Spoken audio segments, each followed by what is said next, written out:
Hello everyone, welcome all you to study in your channel and static GK special MCQ में आप सभी का स्वागत है। आशा करता हूँ आपकी पढ़ाई अच्छे से चल रही होगी। आज कुछ आर्ट एंड कल्चर के क्वेश्चन करेंगे। मैं आशा करता हूँ कि आप इन क्वेश्चन के आंसर देंगे और जो भी स्कोर होगा उसे कमेंट बॉक्स में ज़रूर बताएंगे। तो चलिए पहला क्वेश्चन स्टार्ट करते हैं। यहाँ पर आपको बताना है, नो खई festival is predominantly observe in which state. आपको यहाँ पे ये बताना कि जो नौखोई फेस्टिवल है वो किस स्टेट में ऑब्जर्व करा जाता है। यहाँ पे ऑप्शन है उत्तर प्रदेश, उड़ीसा, कर्नाटका एंड सिक्किम। तो आपने आई होप आपने आंसर दे दिया होगा। तो इसका जो आंसर होगा उड़ीसा होगा।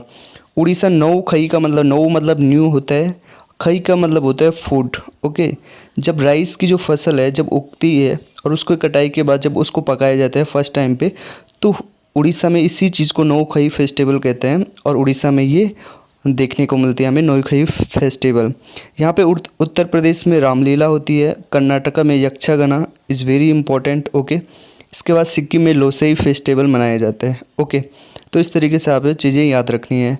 नाउ यहाँ पे विच of the following is not present in UNESCO list of intangible cultural heritage of India. Okay, पहले तो आपको यहाँ पे ये चीज़ याद रखनी है कि इंटेंजिबल एंड टेंजिबल किसे कहते हैं। दो चीज़ होती है, इंटेंजिबल एंड टेंजिबल। टेंजिबल मतलब जिसे हम हाथ से छू सकते हैं, इंटेंजिबल मतलब जिसे हम छू नहीं सकते। ओके, तो आपको ये बताना है कि ऐसी कौन सी इनमें से कौन से ऐसी चीज़ है जो यूनेस्को की जो लिस्ट है intangible cultural heritage of India में नहीं है। यहाँ पे नॉट पूछा गया है। ओके, तो यहाँ पे आपको बताना है कालीबेला, योगा, रामलीला या मार्च। ओके, तो जो इसका आंसर होगा मार्च होगा। ओके, मार्च जो है वो थिएटर है एमपी का, मध्य प्रदेश का। ओके, इसके अलावा जो कालीबेला है, कालीबेला राजस्थान को बहुत ही फेमस है।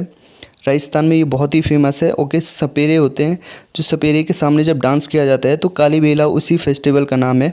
योगा को भी इंटेंजिबल कल्चरल हेरिटेज में स्थान मिला है। और रामलीला जो कि यूपी में है, यूपी की होती है, वैसे तो हर जगह पर होती है बट यूपी की जो रामलीला है उसे कल्चरल हेरिटेज में क्या किया है, शामिल किया गया है। तो इस तरीके से जो इसका आंसर होगा वो मार्च होगा। ओके, नॉट पूछा गया था, ये ध्यान रखिएगा। नाउ अगला क्वेश्चन देखते हैं। Bhimbetka rock shelter are an archaeological site of the palaeolithic period. Okay, तो it is located in which state. आपको बताना है कि जो भीम बेटी का रॉक्स हैं ये एक आर्कियोलॉजिकल साइट है जो कि पैलियोलिथिक, ओके, पैलियोलिथिक में पुरापाषाणिक काल। तो आपको बताना है कि कौन से स्टेट में है। ओके, तो आपको ऑप्शन है गुजरात, मध्य प्रदेश, महाराष्ट्र, झारखंड। ओके, तो इसका जो आंसर होगा आई होप आपने दे दिया होगा। इसका जो आंसर होगा मध्य प्रदेश होगा। बहुत ही फेमस है भीमबेटका केव। इसके अलावा जो फेमस है वो है लखू उडियार। ओके, लखू उडियार। ओके, ये है यहाँ पे, ये भी पैलियोलिथिक एज की रॉक शेल्टर है। ये है उत्तराखंड में। ओके, लखू मतलब होता है लैक, उडियार मतलब होता है जहाँ रहते हैं। ओके, उडियार मतलब जहाँ रहते हैं, लोक मतलब लाख। तो ये उत्तराखंड में है। ओके, इस तरीके से आपको चीज़ें याद रखनी है। ना यहाँ पे है Kambala sport is held in which of the state. Okay, Kambala जो कि बहुत न्यूज में भी था और बहुत ज़्यादा कंट्रोवर्सी में भी था, और एक ऐसे शख्स थे जिनका नाम आई थिंक याद नहीं आ रहा मुझे, पर इन्होंने बहुत तेज़ी से बैलों के साथ अपना रेस लगाई थी और कह रहे थे कि ये उसेन बोल्ट के बराबर भागते हैं। तो वहाँ पे ये उस टाइम पे न्यूज़ में आया था। तो आपको बताना है कि जो ये काम्बला स्पोर्ट है किस राज्य में आपको देखने को मिलेगा, कर्नाटका में, गुजरात में, तमिलनाडु में या केरला में। तो आई होप आपने आंसर दे दिया होगा। तो जो इसका आंसर होगा वो होगा कर्नाटका में। ओके, देखिए तमिलनाडु में जालीकाटू होता है। ओके, जालीकाटू ये भी बहुत कंट्रोवर्सीज में रहता है। तो इस तरीके से ये दो इंपॉर्टेंट बन जाते हैं आपके लिए। ओके, इसके बाद hornbill festival. Okay, hornbill festival कौन से स्टेट में आपको देखने को मिलेगा, ये सेलिब्रेट किया जाता है। पहले तो आपको बता दो, जो हॉर्नबिल है ये एक प्रकार की पक्षी होती है। ओके, और इसके नाम पे ही फेस्टिवल मनाया जाता है। तो आपको बताना है कि किस स्टेट में ये जो फेस्टिवल है मनाया जाता है। ओके, तो इसका जो आंसर होगा वो नागालैंड का होगा। ये हर बार जो हॉर्नबिल फेस्टिवल है न्यूज़ में रहता है दिसंबर के महीने में। इस बार दिसंबर के महीने में ये न्यूज़ में था। 1 से लेकर 10 दिसंबर तक इस फेस्टिवल को मनाया गया था नागालैंड में, और हर बार मनाया जाता है। ओके, इसके अलावा यहाँ पे मैंने आपको कल पूछा था कि मिजोरम में कौन सा नेशनल पार्क है, तो यहाँ पे होता था डेम्पा नेशनल पार्क है। ओके, मिजोरम में। इसके अलावा मेघालय में गारो खासी जयंतिया हिल्स है, और जयंतिया हिल्स में ही बेहडीन खलन बेदिन खलन एक फेस्टिवल है, वो मनाया जाता है। ओके, तो इम्पोर्टेंट है बेदिन खलन फेस्टिवल भी। इस तरीके से मणिपुर में, ओके, कल मणिपुर के बारे में बताया था, संगाई, ओके, संगाई के बारे में बताया था आपको कल। ओके, और लोकटक लेक के बारे में बताया था। ओके, क्योबुल लामजाओ नेशनल पार्क के बारे में भी बताया था मैंने आपको। इसके अलावा अब चलते हैं दूसरे क्वेश्चन पे। Who among the following start Ganpati festival in 1893 and thereby give its national character. Okay, इनमें से कौन से ऐसे शख्स हैं जिन्होंने गणपति फेस्टिवल को स्टार्ट किया था 1893 में और उसके बाद उसे नेशनल करेक्टर मिल गया था। ओके, तो आपको आंसर बताना है, ठीक है। यहाँ पे आपको ऑप्शन दिए गए हैं, आपको ऑप्शन से आंसर बताना है। गणेश दामोदर सावरकर, नाना पाटिल, लोकमान्य तिलक और विनोबा भावे। ओके, तो अगर आपको याद होगा तो जब 1893 में एंड 1896 में दो फेस्टिवल एक शख्स ने, जो कि जिसमें इसका आंसर है, इन्होंने क्या किया था, दो फेस्टिवल स्टार्ट करे थे, Ganpati festival and Shivaji festival, ताकि इंडियंस के बीच नेशनलिज्म को बढ़ावा मिल सके, नेशनलिज्म आ सके हमारे इंडियंस के बीच में, और ताकि हम ब्रिटिशर के साथ फाइट कर सके अपनी इंडिपेंडेंस के लिए। तो इसमें आंसर होगा यहाँ पे लोकमान्य तिलक। ओके, लाल पाल बाल एक्सट्रीमिस्ट ग्रुप थे ये। इसके अलावा विनोबा भावे जो है, विनोबा भावे भूदान मूवमेंट से जुड़े हुए हैं। ओके, तो इस तरीके से आपको यहाँ पे चीज़ें देखनी थी। नाउ यहाँ पे देखेंगे दूसरा क्वेश्चन है हमारे पास। अगला जो क्वेश्चन है, among the 5 monolithic rathas of Pallavas of Mahabalipuram the largest is. Mahabalipuram में, जो पल्लवाज के महाबलीपुरम में मोनोलिथिक रथाज है, 5 मोनोलिथिक रथाज है जो कि पल्लवाज ने बनाए थे। तो आपको बताना है इनमें से सबसे बड़ा कौन सा है। ओके, तो इस तरीके से आपको आंसर देना है, अर्जुन, भीमा, धर्मराज एंड द्रौपदी। ओके, तो आई होप आपने आंसर दे दिया होगा। देखिए, पहले तो पल्लवाज के बारे में थोड़ा आप जान लीजिए। पल्लवाज ने मोनोलिथिक रथाज की स्टार्ट की थी। मोनोलिथिक रथाज में मोनो मतलब होता है एक, लिथिक मतलब होता है स्टोन। ओके, एक ही स्टोन से, रथाज का मतलब यहाँ पे रथ नहीं है, यहाँ पे टेम्पल को ही रथाज कहा जाता था उस टाइम पे, पल्लवा टाइम पे। तो मोनोलिथिक मतलब एक ही रॉक से बनाए गए जो रथाज थे या टेम्पल थे, वो बनाए गए थे। 5 ऐसे थे जो महाबलीपुरम में बनाए गए थे। इनमें से अर्जुन का, उस टाइम पे अर्जुन का भी था, भीमा का भी था, धर्मराज का भी था। तो आपको बताना है सबसे बड़ा कौन था। देखिए, आप इसका आंसर आसानी से दे सकते थे। देखिए, धर्मराज कहते थे युधिष्ठिर को, और युधिष्ठिर सबसे बड़े थे, तो इस कारण से जो सबसे बड़ा रथाज था वो धर्मराज युधिष्ठिर का बनाया गया था। ओके, सो नाउ यहाँ पे देखेंगे हम द फेस्टिवल बैसाखी और Vaisakhi commemorate which among the following important event in Sikh history. Okay, Sikh history में वैसाखी के टाइम पे, ओके, वैसाखी के टाइम पे सिख हिस्ट्री में कौन से इम्पोर्टेंट इवेंट को याद किया जाता है। कॉमोमरेट मतलब याद करना। ओके, तो आपको यहाँ पे उत्तर देना है, establish of Akal Takht, establish of Khalsa पंथ, establishment of Guru Granth Sahib as a permanent Guru Sikh, okay, and the foundation of Harmandir Sahib. तो आपको बताना है, ठीक है, वैसाखी का जो फेस्टिवल है किसको याद करके मनाया जाता है, जो सिख की हिस्ट्रीज है इनमें से आपको ये बताना है। ओके, तो इसका जो आंसर होगा ये सी होगा, establishment of Guru Granth Sahib. Okay, Guru Granth Sahib in as a permanent Guru of Sikh. Okay, पहले तो मैं आपको ये बता दूं अकाल तख्त क्या होता है। देखिए, अकाल तख्त जो सिख हरमंदिर साहिब है उसमें जो सबसे बड़ा जो गद्दी होती है, जो ऊपर होती है और चीज़ों से, तो उसे अकाल तख्त कहते हैं। खालसा पंथ की जो इस्टेब्लिशमेंट किया था, जो 10वें गुरु थे, गुरु गोविंद सिंह, उन्होंने करी थी। और गुरु ग्रंथ साहिब 10वें गुरु के बाद, जो 10वें गुरु के बाद कोई भी गुरु नहीं बना था, और गुरु ग्रंथ साहब को ही, गुरु ग्रंथ साहिब जो उनकी बुक थी उसको ही परमानेंट गुरु माना गया था। और इसके अलावा अगर मैं बताऊं तो जो गोल्डन टेम्पल थे, गोल्डन टेम्पल का जो फाउंडेशन स्टोन रखा था वो तो जो 4th गुरु थे उन्होंने रखा था, और 5th गुरु अर्जुन सिंह ने इसको पूर्ण करा था। ओके, तो इस तरीके से आपने चीज़ें देखनी थी। Now which among the following temple does not belong to Chola empire.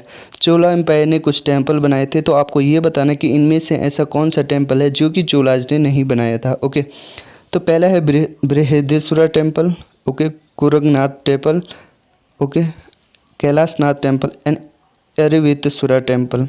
तो इसमें से आपको आंसर बताना है। आई होप आपने आंसर दे दिया होगा। तो जो इसका जो आंसर होगा कैलाशनाथ टेम्पल होगा। ओके, पहले तो मैं आपको बता दूं बृहदेश्वरा टेम्पल, एरवेतेश्वरा टेम्पल, और एक और है जो पल्लवाज का है, गंगई कोंडा चोलापुरम, ओके, कंगई कोंडा चोलापुरम, ये तीनों के तीनों टेम्पल यूनेस्को के वर्ल्ड हेरिटेज लिस्ट में शामिल है, okay. And Brihadeeswara temple Thanjavur में है, अरिवेश्वर टेम्पल दारासुम जो कि तंजावुर में ही है, गंगई कोंडा चोलापुरम, ये देखो राजा राजा, एक मिनट, हाँ देखो, एक थे Raja Raja one and Rajendra one, okay. Rajendra one ने गंगई कोंडा चोलापुरम बनाया था। जब इन्होंने गंगे पे विजय पा ली थी तो इन्होंने एक टेम्पल बनाया था जिसका नाम गंगई कोंडा मतलब होता है जीतना, और चोलापुरम मतलब वो चोला से रिलेटेड थे, तो गंगई कोंडा चोलापुरम बनाया था, ओके। तो तंजावुर जो बृहदीश्वर टेम्पल बनाया था वो राजा राजा वन ने बनाया था, ओके। तो इस तरीके से चीज़ें आपको देखनी थी। और जो ये बृहदीश्वर टेम्पल था 10 AD में बनाया गया था, ओके। इसके अलावा अरविंदेश्वर टेम्पल भी यहाँ पे है यूनेस्को हेरिटेज में, और ये भी चोला से रिलेटेड है। कोरंगनाथ टेम्पल ये भी चोला से रिलेटेड है, पर कैलाशनाथ जो टेम्पल है ये चोला से रिलेटेड नहीं है, ये राष्ट्रकूटा से रिलेटेड है। और जो कि एलोरा में कैलाश टेम्पल, ये कैलाशनाथ टेम्पल है, बहुत ही फेमस है, और इसको बनाया था कृष्णा वन ने, ओके, इसको बनाया था कृष्णा वन ने। इस तरीके से आपको चीज़ें देखनी है, ओके। तो आपको मैंने बहुत सारी जानकारी दे दी है, आई होप आप इस चीज़ को याद रख पाओगे, ओके। इसके अलावा है one of the incarnation of Vishnu is represented in art as raising the earth from ocean. Identify him from the given option. Okay, एक जो आर्ट बनाई गई है विष्णु की, ओके, इनकारनेशन का मतलब होता है यहाँ पे अवतार, ओके। एक विष्णु का ऐसा अवतार जहाँ पे उनको दिखाया गया है कि वो ओशन से क्या करते हैं, अर्थ को रेज कर रहे हैं। ऐसी कौन सी पिक्चर में इनको दिखाया गया है और वो कौन सा अवतार है विष्णु का, ओके। तो आपको बताना है कुमारा, वराह, मत्स्य और नरसिंहा, ओके। तो आपको यहाँ पे इसका जो आंसर होगा, आई होप आपने दे दिया होगा आंसर, इसका जो आंसर होगा वराह अवतार, ओके। वराह अवतार मतलब वराह मतलब होता है बोर, ओके, सुअर जिसे कहते हैं। कुमारा मतलब होता है टॉर्टोइज, ओके। मत्स्य मतलब होता है फिश। नरसिंहा आपको पता है दोनों रूप थे, जो आपने प्रहलाद और हिरण्यकश्यप की कहानी सुनी होगी, ठीक है। तो ये जो सारे के सारे थे ये विष्णु के अवतार थे, ओके। और मत्स्य मतलब फिश होता है, कहा जाता है कि जो मत्स्य थे ये पहले इनकारनेशन थे विष्णु के, ओके। तो आई होप आप यहाँ पे चीज़ों को आसानी से समझ पाए होंगे। अब चलिए आगे चलते हैं। Which among of the following Tamil grammatical treatise, okay, Tamil grammatical book कहें हम या ट्रीटीज करें तो इनमें से कौन सी तमिल बुक हैं, ओके, तमिल की ग्रामेटिकल बुक है। तो पट्टू इट्टुगई, शिल्पादिग्राम एंड टोलकापियम, ओके। तो आपको बताना है कि तमिल ग्रामेटिकल बुक कौन सी है इसमें से। तो आई होप आपने आंसर दे दिया होगा। इसका जो आंसर होगा यहाँ पे, इसका जो आंसर होगा वो होगा टोलकापियम, ओके, ये आंसर होगा, ओके। पट्टू का मतलब होता है 10 आइडल, ओके। आइडल मतलब होता है 10 आइडल मतलब 10 ऐसी रणमिक्य किताबें, मतलब जिसमें शांति की चीज़ें लिखी होगी, पीसफुल चीज़ें, लव की चीज़ें लिखी हैं, ओके। इट्टू टो गई मतलब होता है 8 एंथोलॉजीज़, ओके। एंथोलॉजीज़ मतलब गद्यांश बोल सकते हैं। शिल्पादिग्राम के बारे में थोड़ा बताऊं, ये बहुत ही इम्पोर्टेंट है। तमिल लिटरेचर के 2 इम्पोर्टेंट हैं, 2 एपिक हैं, एक तो शिल्पादिग्राम हो गया और दूसरा हो गया मनी मिगलई, ओके। ये 2 बहुत इम्पोर्टेंट है, और जो शिल्पादिग्राम है ये ज़्यादा इम्पोर्टेंट है, और इसको चेरा के किंग थे एलिंग, यहाँ पे आपको थोड़ा बता देता हूँ, एलिंगो एडिगल ने ये लिखा था शिल्पादिग्राम, जो कि बहुत ही ज़्यादा फेमस है, ओके। तो इस तरीके से मैंने आपको बताया। देखिए तमिल संगम लिटरेचर आपने पढ़ा होगा। संगम का मतलब होता है कि पोइट, ओके, एक संघ था पोइट्स का जिसे कि हम संगम कहते थे, ओके। संगम लिटरेचर आपने सुना भी होगा जब हम एंशिएंट हिस्ट्री में पढ़ते हैं, ओके। नाउ यहाँ पे देखेंगे अगला जो क्वेश्चन है, which among of the following temple of India is known as black pagoda. देखिए जो ब्लैक पगोड़ा है ये हाल ही में न्यूज़ में था, ओके। मैं जो क्वेश्चन भी सेटअप करता हूँ आपको कुछ न्यूज़ से रिलेटेड होते हैं, इसीलिए मैं आपको कोई भी इरिलीवेंट क्वेश्चन नहीं लाता हूँ यहाँ पे, ओके। सारे के सारे रिलेवेंट होते हैं, न्यूज़ से जुड़े हुए होते हैं और मोस्ट इम्पॉर्टेंट होते हैं जो आपके एग्ज़ाम में आ सके, ओके। तो आपको बताना है यहाँ पे कि ब्लैक पगोड़ा किसे कहा जाता है? सन टेम्पल कोणार्क को, बृहदेश्वर टेम्पल जो कि तंजावुर में है, लॉर्ड जगन्नाथ का जो टेम्पल है पुरी में उसको, या मीनाक्षी टेम्पल है मदुरई में। ओके, तो यहाँ पे आपने आंसर दे दिया होगा, सोचिए थोड़ा सा।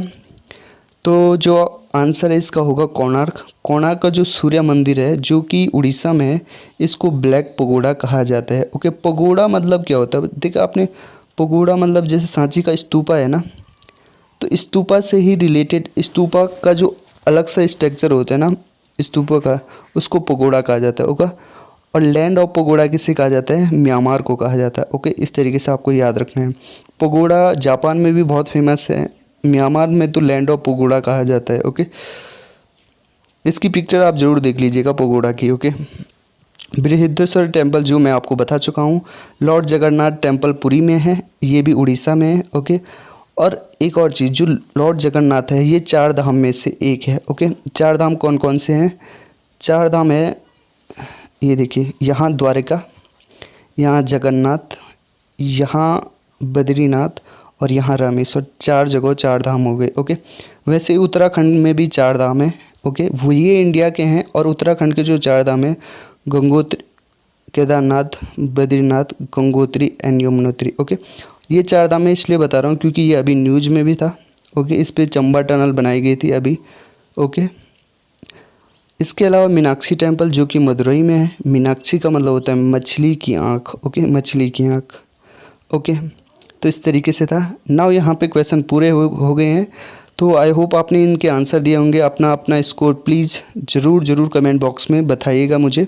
ओके, और इस तरीके से डेली बेसिस पे स्टैटिक जीके स्पेशल एमसीक्यू हम आपके लिए लेके आ रहे हैं। आई होप आप हमसे जुड़ रहे होंगे, बहुत कुछ सीख रहे होंगे। तो सब्सक्राइब ज़रूर कीजिएगा चैनल को, और साथ साथ में शेयर कीजिएगा। So thank you for the day.